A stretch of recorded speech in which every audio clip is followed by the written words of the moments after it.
Baik, perkenalkan nama saya Fajri Zulia, nomor BP 1907-2007. Dan dosen terhormat saya itu Bu Putri Gomalasari SHMH. Jadi di video kali ini saya akan membahas tentang nilai-nilai Pancasila terhadap COVID-19.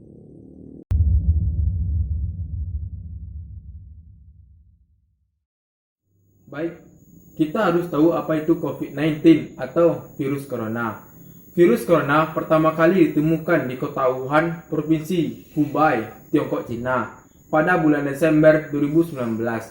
Virus ini sangat cepat penularannya dengan cara percikan batuk maupun flu. Virus corona adalah kumpulan virus yang bisa menginfeksi saluran pernapasan. Pada banyak kasus, virus ini bisa menyebabkan infeksi pernapasan ringan seperti flu, namun virus ini juga bisa menyebabkan infeksi pernapasan berat seperti infeksi paru-paru dan infeksi peradangan. Masalah virus corona atau COVID-19 memanglah menjadi permasalahan di Indonesia bahkan dunia. Virus ini membuat kebanyakan negara mengambil keputusan lockdown atau social distancing untuk memutuskan rantai penyebaran virus corona ini.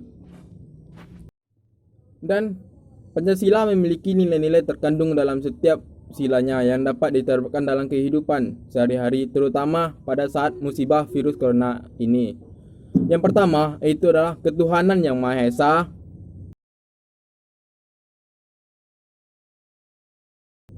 Itu ketuhanan yang Maha Esa itu sila pertama ini mengandung nilai-nilai religius sekaligus menjadi dasar dan kehidupan spiritual manusia.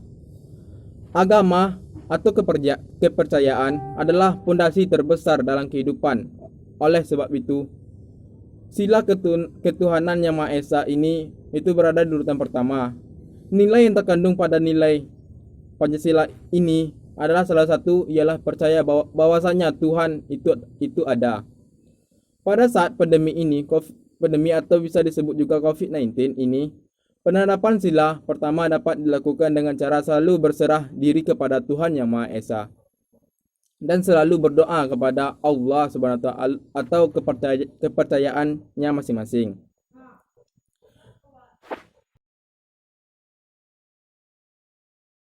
Kedua ini yaitu adalah kemanusiaan yang adil dan beradab. Sila kedua ini memiliki arti bahwa setiap orang harus mempersatukan satu sama lain dengan memperhatikan martabat mereka sebagai ciptaan Tuhan atau memanusiakan manusia lainnya. Sila ini menekankan kita untuk memiliki sikap tenggang rasa dan menjunjung tinggi nilai kemanusiaan. Pada saat ini, kita dapat menerapkan sila kedua ini dengan cara tidak saling tuduh-menuduh dan mencari kesalahan satu sama lain. Artinya, kita harus meletakkan faktor keadilan pada kemanusiaan. Tidak menyudutkan saudara kita yang terkena COVID-19 ini dan selalu memberikan dukungan kepada tenaga medis yang sedang berjuang ini.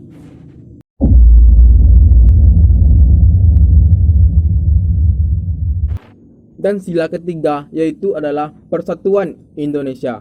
Sila ketiga ini memiliki arti bahwa sebagai warga negara kita harus bersatu walaupun berbeda-beda. Dengan persatuan yang terasa berat akan menjadi ringan. Virus yang dapat dikalahkan dengan cara kita bersatu. Dan yang keempat itu adalah kerakyatan yang dipimpin oleh hikmat kebijaksanaan dalam pemusatan perwakilan. Sila ini memiliki arti bahwa kebutuhan rakyat kepada pemimpin menjadi langkah awal dalam menghadapi virus ini. Seperti yang diperintahkan oleh pemerintah untuk melakukan social distancing atau disebut dengan jaga jarak. Dan sebagainya adalah salah satu cara membatasi penyebaran virus corona ini. Pemerintah juga harus mempertimbangkan efek yang ditemukan oleh virus ini seperti masyarakat kehilangan pekerjaannya dan penghasilan masyarakat berkurang. Jadi dalam hal ini, selain masyarakat yang mendengarkan arahan pemerintah juga harus bersikap bijaksana dalam menghadapi wabah ini.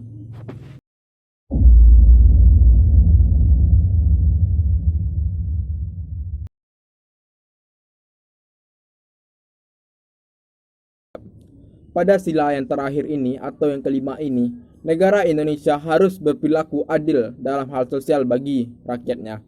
Pelaksanaan sila kelima ini sangat penting dan dibutuhkan dalam menghadapi wabah ini. Dalam hal ini dibutuhkan kerjasama antara masyarakat dan masyarakat dengan pemerintah. Artinya ialah masyarakat yang memiliki status sosial tinggi bisa menolong masyarakat yang status sosial yang rendah dengan rasa saling mencintai sebagai saudara dan setanah air. Dan pemimpin harus memperhatikan masyarakat dan masyarakat patuh terhadap arahan pemerintah. Dengan menerapkan dan melaksanakan nilai-nilai Pancasila ini dalam menghadapi virus ini, diharapkan dapat memutuskan rantai penyebaran virus corona yang ada di Indonesia ini, dan Indonesia kembali dalam keadaan normal dan Indonesia sehat dan walafiat.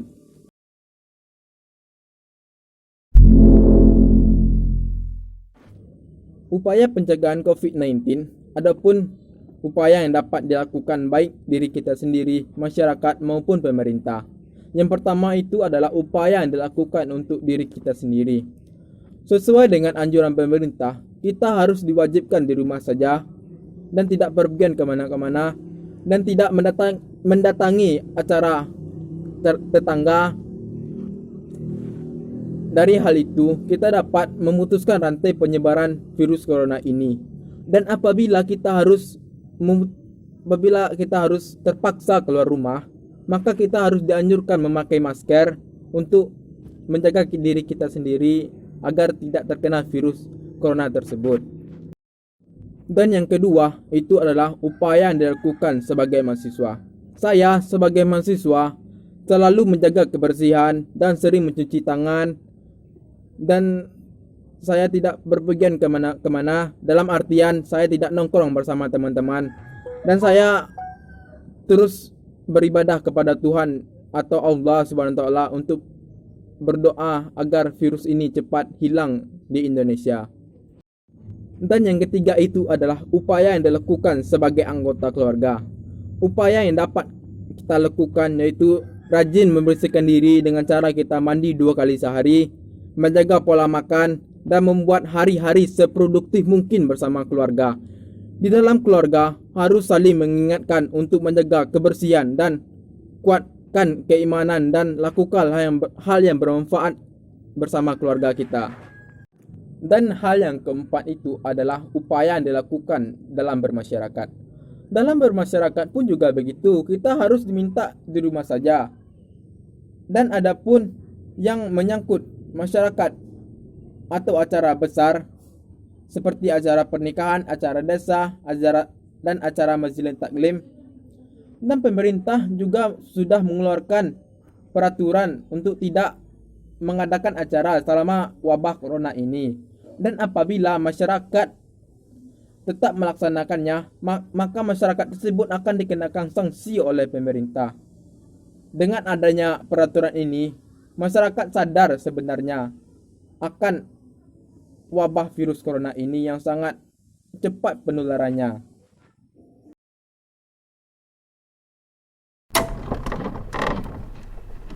Ada tips sehat untuk diri kita sendiri. Yang pertama adalah tetap bangun pagi dan sarapan. Selama masa pandemi ini, Anda memang lebih dapat bangun siang dari hal biasanya. Namun penting untuk membiasakan diri tetap bangun pagi agar pola tidur Anda teratur dan kesehatan dapat lebih terjaga. Selain itu, bangun pagi Anda jadi memiliki waktu tambahan untuk memasak makanan sehat dan bisa menikmati waktu sarapan. Sarapan yang sehat dan santai tidak hanya dapat memberikan Anda energi hingga siang hari, tetapi juga bisa menyiapkan pikiran untuk lebih fokus bekerja.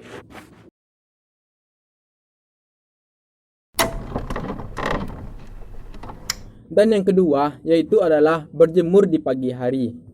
Selain sarapan, Anda juga disarankan untuk berjemur di pagi hari. Kebiasaan ini tidak hanya dapat meningkatkan kesehatan tulang, tapi juga mampu membuat suasana hati Anda menjadi lebih baik. Ini tentu akan memberikan pengaruh yang positif terhadap kinerja selama masa pandemi ini.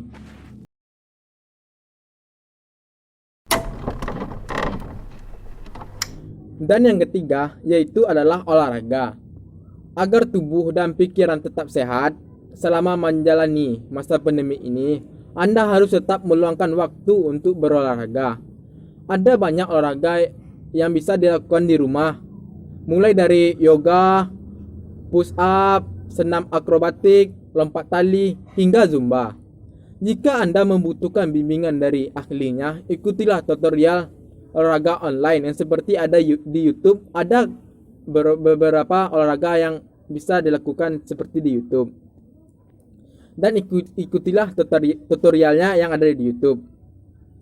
Selain itu, Anda juga boleh lari pagi di luar rumah, namun syaratnya tetap terapkan social distancing, yaitu berjarak 3 meter atau 4 meter dari orang-orang di sekitar Anda.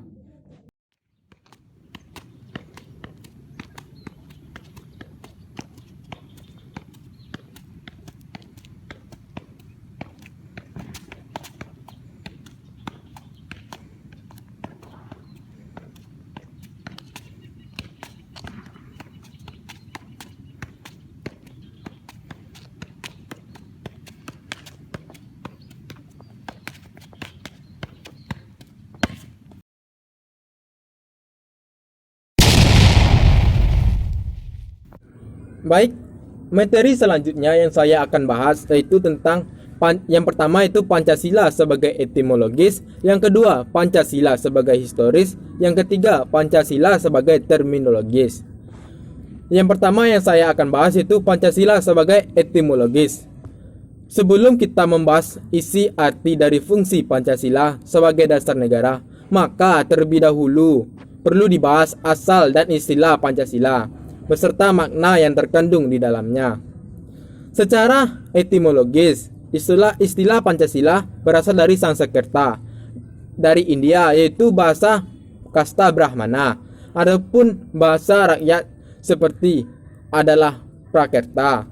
Menurut Muhammad Yamin, dalam bahasa Sanskerta, perkataan Pancasila memiliki dua macam arti secara leksikal, yaitu panca artinya 5, sila artinya batu sendi atau alas ataupun dasar artinya.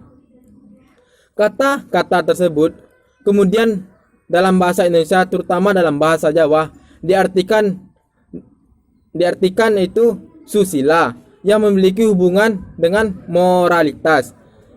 Oleh karena itu, secara etimologis, kata Pancasila yang dimaksud adalah Pancasila dengan vokal I pendek memiliki makna leksikal berbatu sendi 5, atau secara harfiah dasar yang memiliki 5 unsur.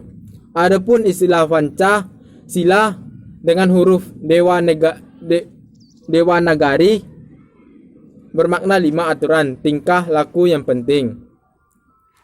Perkataan Pancasila mula-mula terdapat dalam perkataan Buddha di India.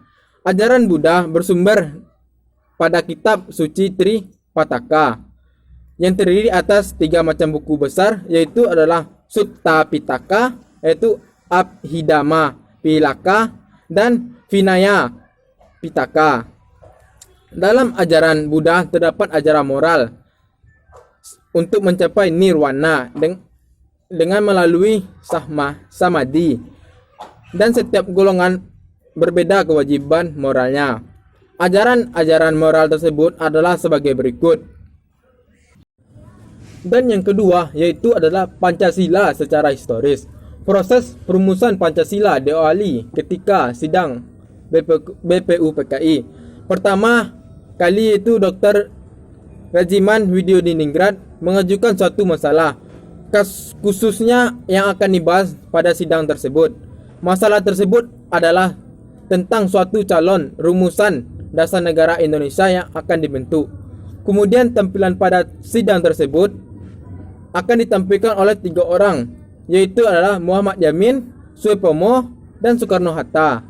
Pada tanggal 1 Juni 1945, di dalam sidang tersebut, Soekarno berpidato secara lisan mengenai calon rumusan dasar negara Indonesia.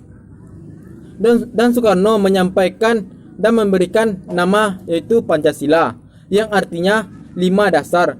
Hal ini menurut Soekarno atas saran dari seseorang temannya yaitu ahli bahasa yang tidak disebut namanya.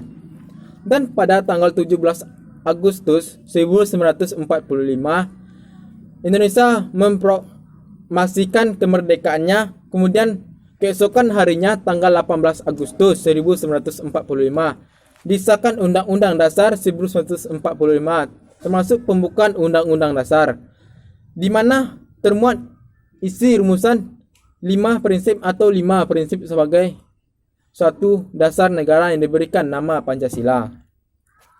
Saat itu, perkataan Pancasila telah menjadi bahasa Indonesia dan merupakan istilah umum.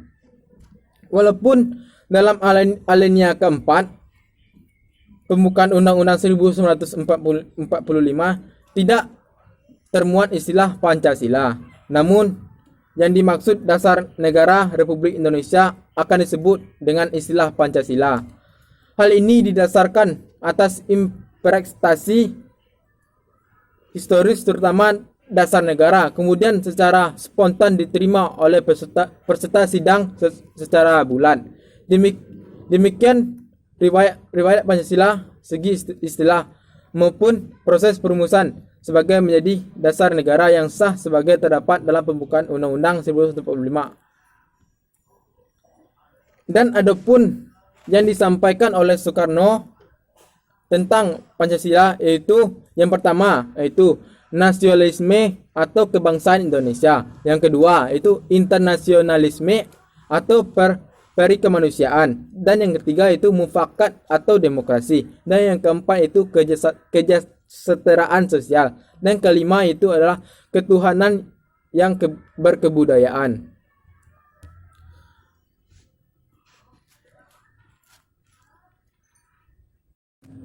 Dan menurut Muhammad Yamin, dan dia mengungkapkan pendapat yaitu tentang sila. Yang pertama, sila pertama itu pri kebangsaan, yang kedua yaitu pri kemanusiaan, dan yang ketiga yaitu pri ketuhanan, dan keempat itu pri kerakyatan, dan kelima itu kesejahteraan rakyat.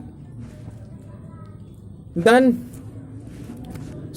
Suepomo mengungkapkan pendapatnya pula, itu sila pertama itu adalah persatuan, dan yang kedua itu kekeluargaan, dan yang ketiga itu keseimbangan lahir dan batin, yang keempat itu adalah musyawarah, dan kelima itu adalah keadilan rakyat.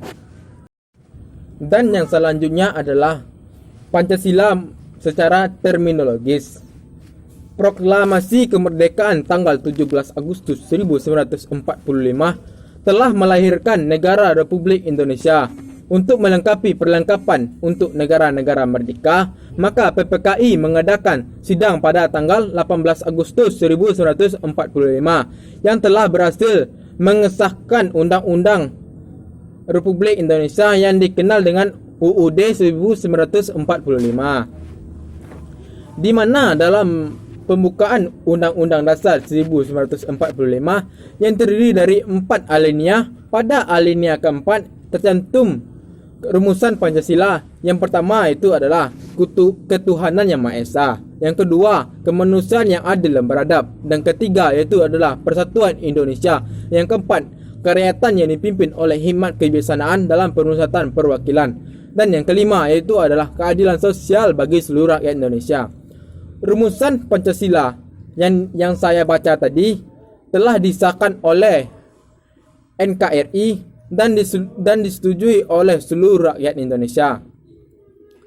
Proklamasi dan eksistensi negara terdapat pada rumusan Pancasila.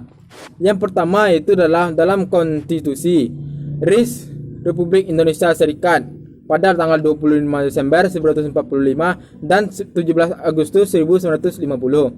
Tercantum itu adalah ketuhanan yang Maha Esa, pri kemanusiaan, kebangsaan, kerakyatan, dan keadilan.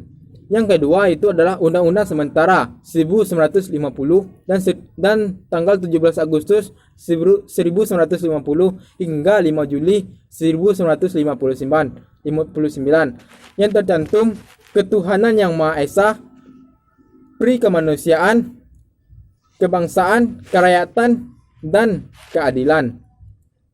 Dan yang ketiga yaitu adalah rumusan Pancasila di kalangan masyarakat. Diperkuat dengan ketetapan nomor 20 garis miring MPRS garis miring 1966 bahwa rumusan yang dapat Pancasila bahwa rumusan dasar Pancasila NKRI telah disahkan dan tercantum dalam pembukaan Undang-Undang 1945. Dan selanjutnya yaitu adalah tujuan mata kuliah Pancasila ini.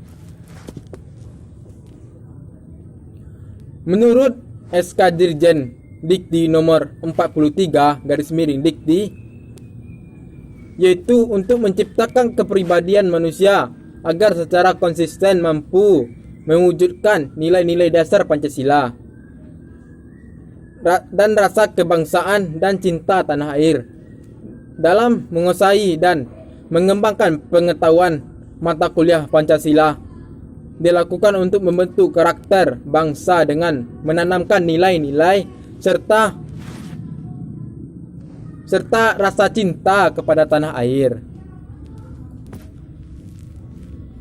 Dan tujuan pendidikan Pancasila yang pertama yaitu adalah menghasilkan peserta didik yang berperilaku yang mempunyai kemampuan untuk mengambil sikap tanggung jawab sesuai hati nuraninya. Dan yang kedua itu adalah memiliki kemampuan mengenal masalah hidup dan kesejahteraan serta cara-cara pemecahannya. Dan yang ketiga yaitu adalah mengambil perubahan dan memperkembangkan ilmu pengetahuan. Dan yang keempat itu adalah memiliki kemampuan untuk memaknai peristiwa sejarah dan nilai-nilai budaya bangsa untuk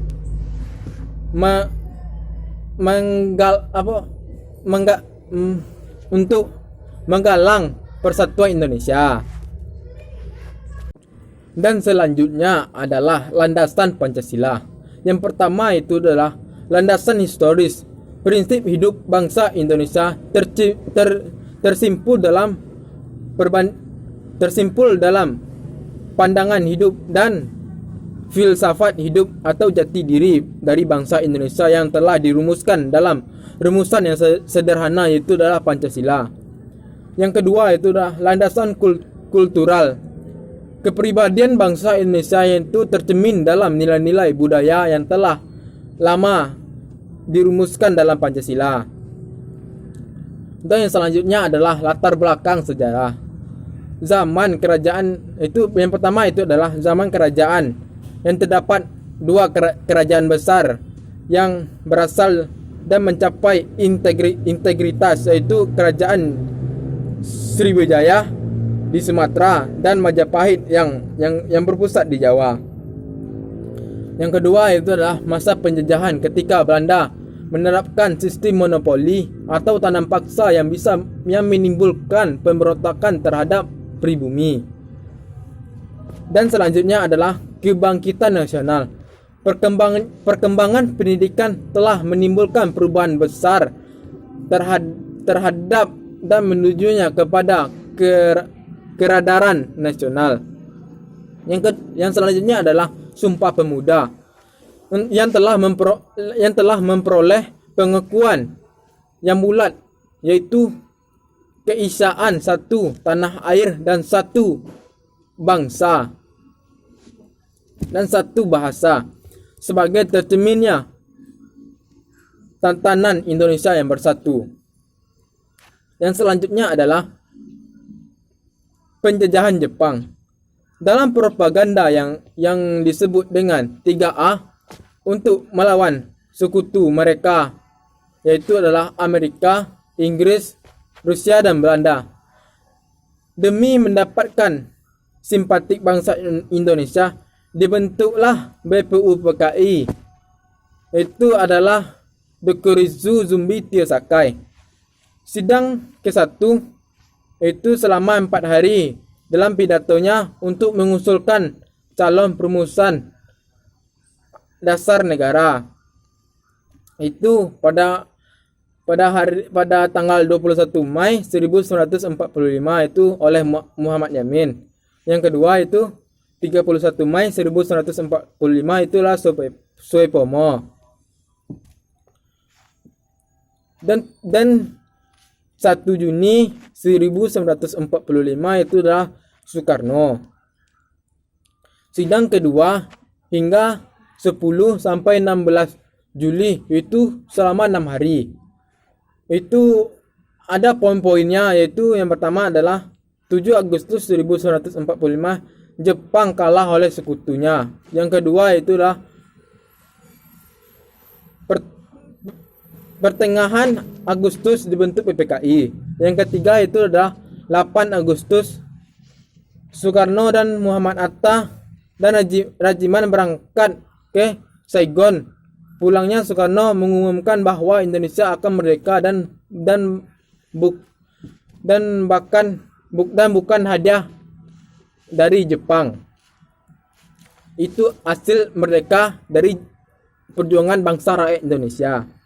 Yaitu yang keempat adalah 16 Agustus 1945 terjadinya peristiwa Renyas Dengklok. Yang kelima itu adalah 17 Agustus 1945 itu Soekarno membentuk teks proklamasi, dan tanggal 17 itulah Indonesia merdeka dari penjajahan di Indonesia.